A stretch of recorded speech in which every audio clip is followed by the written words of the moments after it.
Oh, here we go. Hey, the assembly room camera's on. Thank you. And then now we got to restart the live feed, or are we? We're good? All right.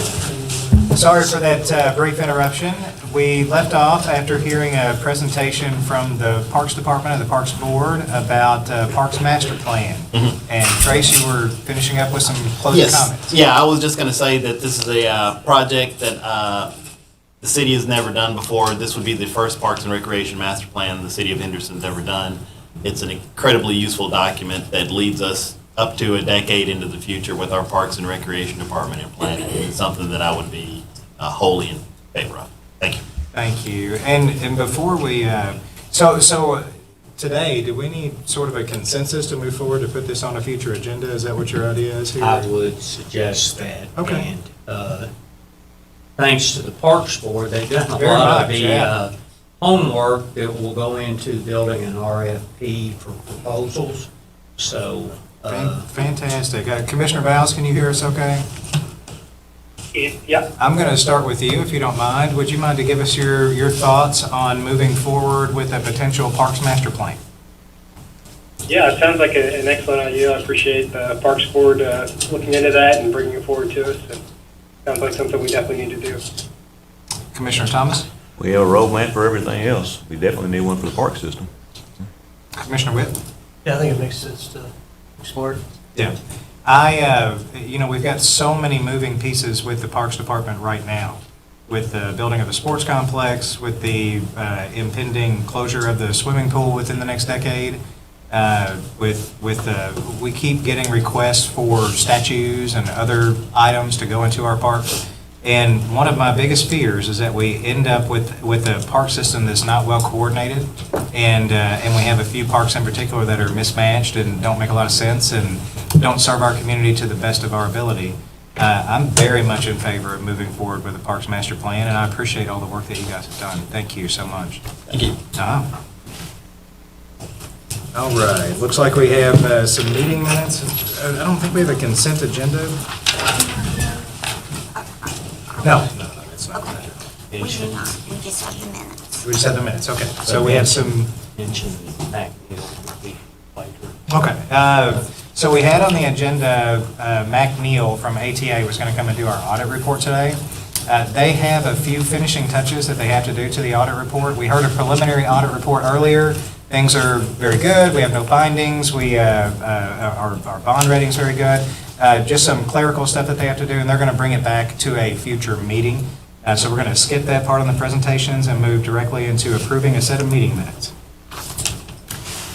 We have the minutes of the regular meeting from November the 28th, 2023. All right, do we have a motion to approve? So moved. Do we have a second? Second. All in favor, aye? Aye. Thank you, sir. And then we have a series of second readings, starting with an ordinance pertaining to North Ingram Street. We have ordinance number 31-23, ordinance closing public right-of-way at 542nd Street. Are we on the same one?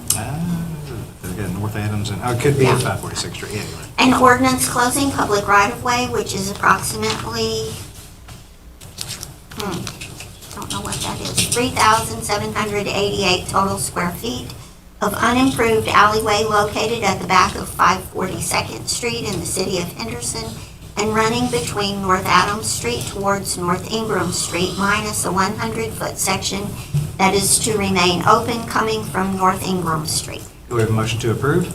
So moved. Do we have a second? Second. Do we have any comments, questions, or suggestions? Roll call, please. Commissioner Whitt, Aye. Commissioner Bowles, Aye. Commissioner Thomas. Aye. Mayor State. Aye. Next up, we have an ordinance relating to city parks. Ordinance number 32-23, ordinance amending Chapter 17 Parks and Recreation closing times. An ordinance amending Chapter 17 Parks and Recreation, Article 1 in general, establishing closing times for certain city parks by adding Section 17-7 closing times for Reverend Anthony Brooks Park, Community Park, East End Park, Kimmel Park, and playgrounds in all city parks, except during special events of the Code of Ordinances of the City of Henderson. Do we have a motion to approve? So moved. Do we have a second? Before we take a vote, just wanted to remind everyone that Commissioner Pruitt asked us to entertain an amendment last time that is in this ordinance. So instead of considering a 10 PM closing times for parks located near residential areas, we will move that to 11 PM. And Dawn, what's the opening time? Was it 5 AM? Is that right? Yes, sir. Thank you. So 11 to 5 is what we're voting on here. Any other questions, comments, suggestions? Roll call, please. Commissioner Witt, Aye. Commissioner Vowles, Aye. Commissioner Thomas. Aye. Mayor Staten. Aye. Next up, we have an ordinance amending zoning map relating to distilleries. Ordinance number 35-23, ordinance amending the official zoning map. An ordinance amending the official zoning map of the city of Henderson by rezoning properties located in the city of Henderson at 0 North Water Street, PID 1-8-3-4, 422 North Water Street, PID 1-8-3-5, and 105th Street, PID 1-8-3-6, containing approximately 2.16 acres from Riverfront 2 to Central Business District. Do we have a motion to approve? So moved. Do we have a second? Second. Do we have any comments, questions, or suggestions? Roll call, please. Commissioner Witt, Aye. Commissioner Vowles, Aye. Commissioner Thomas, Aye. Mayor Staten. Aye. Next up, we have a resolution related to payment schedule for police lateral hire.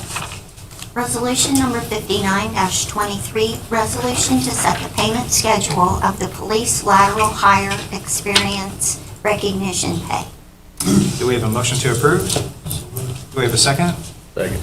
We went through a lot of discussion earlier on in the year about this particular resolution. However, are there any questions, comments, suggestions? Roll call, please. Commissioner Witt, Aye. Commissioner Vowles, Aye. Commissioner Thomas, Aye. Mayor Staten. Aye. Next up, we have a resolution approving city-county rescue squad statement. Resolution number 60-23, resolution approving agreement and statement of affiliation between the Henderson City County Rescue Squad Incorporated, the City of Henderson, the County of Henderson, and Henderson Emergency Management. Do we have a motion to approve? So moved. Do we have a second? I think I heard Commissioner Val second, is that right? I think you made it. I think we're going to put Austin as the motion. As a and motion, Rodney and as the- Commissioner Thomas is second. You guys okay with that? Are there any comments, questions, or suggestions? Roll call, please. Commissioner Witt, Aye. Commissioner Vowles, Aye. Commissioner Thomas. Aye. Mayor Staten. Aye. City managers report. Have three things. The first two involve rezoning.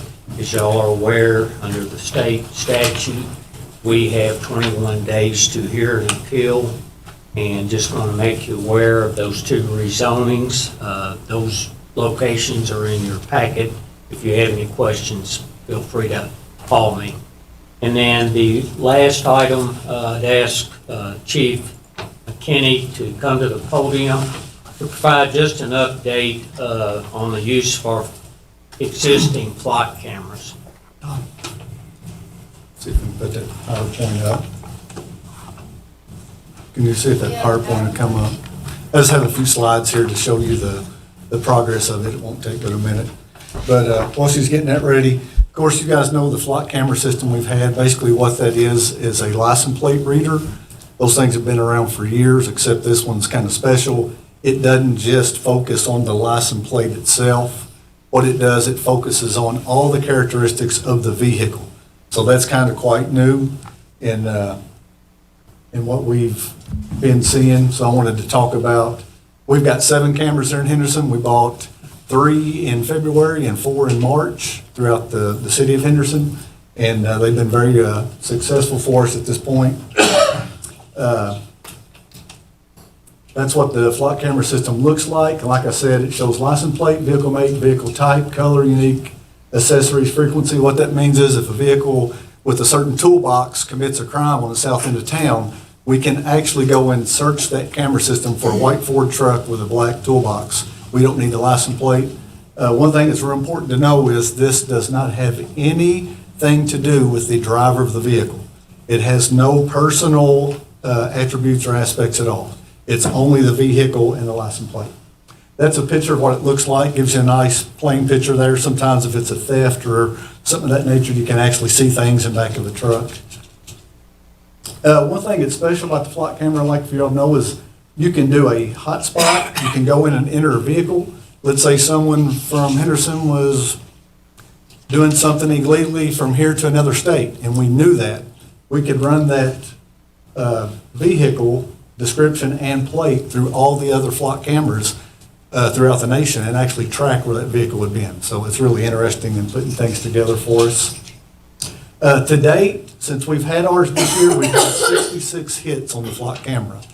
And what that means is it's 66 times dispatch has been flagged for one reason or another, whether it be a stolen vehicle, a wanted person in the car, whether it be for whatever reason that vehicle was entered into the flock camera. It doesn't necessarily mean we arrested 66 people, but it does mean we are more aware of who's in and around Henderson.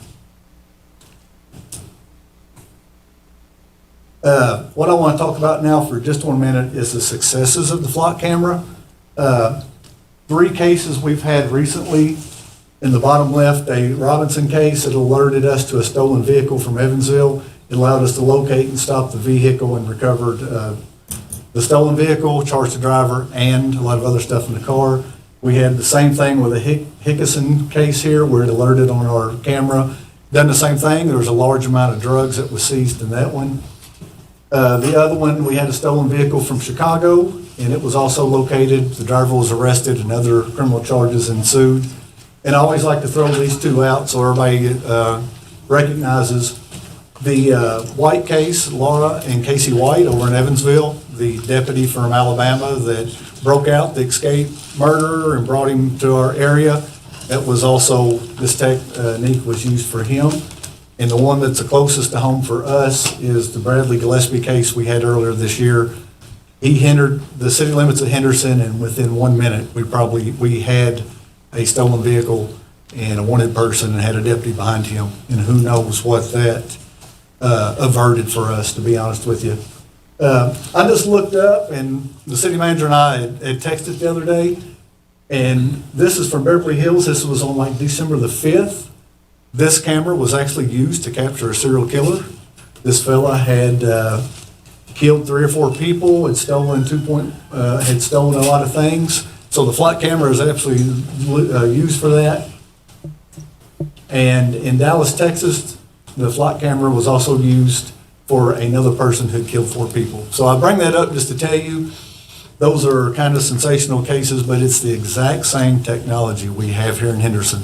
And I just want to give you an update and tell you I appreciate the support you've had in the flock camera system, and it truly does help us. It helps us do a better job at what we do. And when I presented tonight, I gave the example, if God forbid we had a child picked up in a car and all we had was that vehicle description, these things are going to pay for themselves 100 times over in dividends to locate that car. Does anyone have any questions or anything? Thank you for Thank you so much. I've heard your presentation before at the intercity meeting, and we're going to be discussing these here at the work session here in a minute. Absolutely. And thank you so much Yes, for perfect timing. valuing our safety in that. We Yes, thank you, appreciate Mayor. Thank you. Thank you. Our city attorney's going to do an ordinance review, but I'll tell you, we had 3 ordinances listed for review today. We're only going to do 1 because we are going to have a need to do a special called meeting to approve the audit report, either later this week or early next week. At that meeting, she'll do the other 2 reviews for it. Yeah, this one has, we need to get this to planning commission. Can you start at the beginning, Bill? So which one? The one related to zoning. This is zoning. So, as you all may have heard, shipping containers are starting to become a alternative means for residential homes as well as for commercial facilities or offices.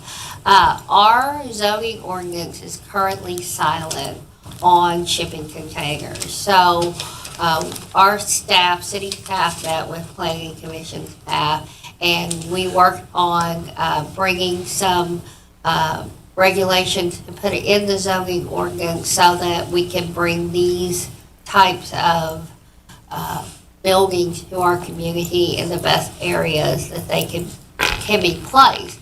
So the first thing that we did is we came up with, sorry, I'm kind of stuffed up. We came up with shipping container definitions for homes as well as commercial facilities.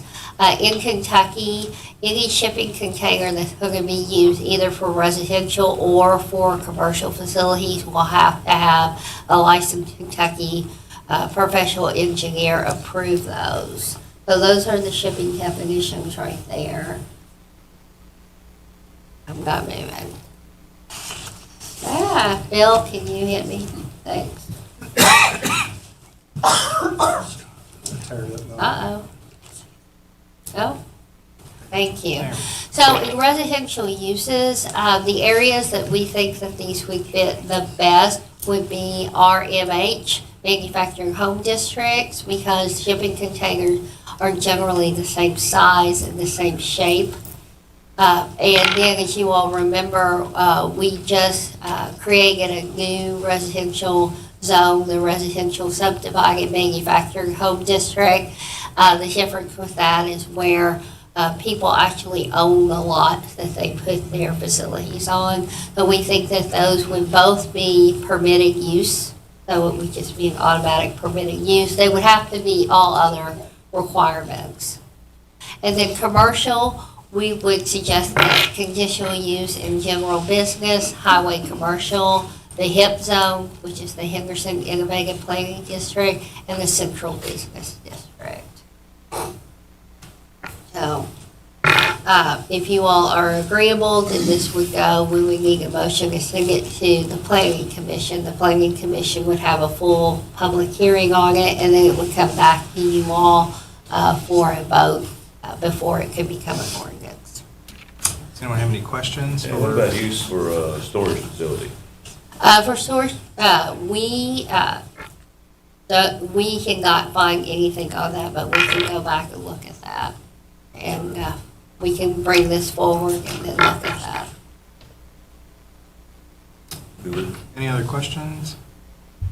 So I think what Dawn is looking for from us is a motion to send this down to the Planning Commission for further review. So moved. Yep. We've got that motion. Do we have a second? Second. All right, roll call, please. Commissioner Witt, Aye. Commissioner Vowles, Aye. Commissioner Thomas. Aye. Mayor Staten. Aye. All right, do we have anything else from the city attorney? We're good? All right, we have need for executive session, and for the executive session, we're going to move down the commission plus the city manager. We're just going to move down to the second floor. Commissioner Vowles, we're gonna have to get you on that line, Yeah. so bear with Okay. us. Okay, I've got another link. I can join. Okay, We Ready? set up everything. yes.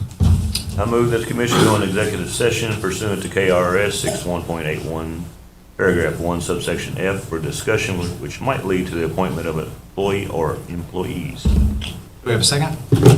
Second. Roll call, please. Commissioner Witt, Aye. Commissioner Vowles, Aye. Commissioner Thomas, All right. Mayor Staten. Aye, and we'll be fast. We're not coming back with action, and then immediately following that, we'll adjourn and then move straight into the work session. What's that? Oh, sorry, we could be, well, either way, we're going to come back as quickly as we can, and then we'll move straight into the work session.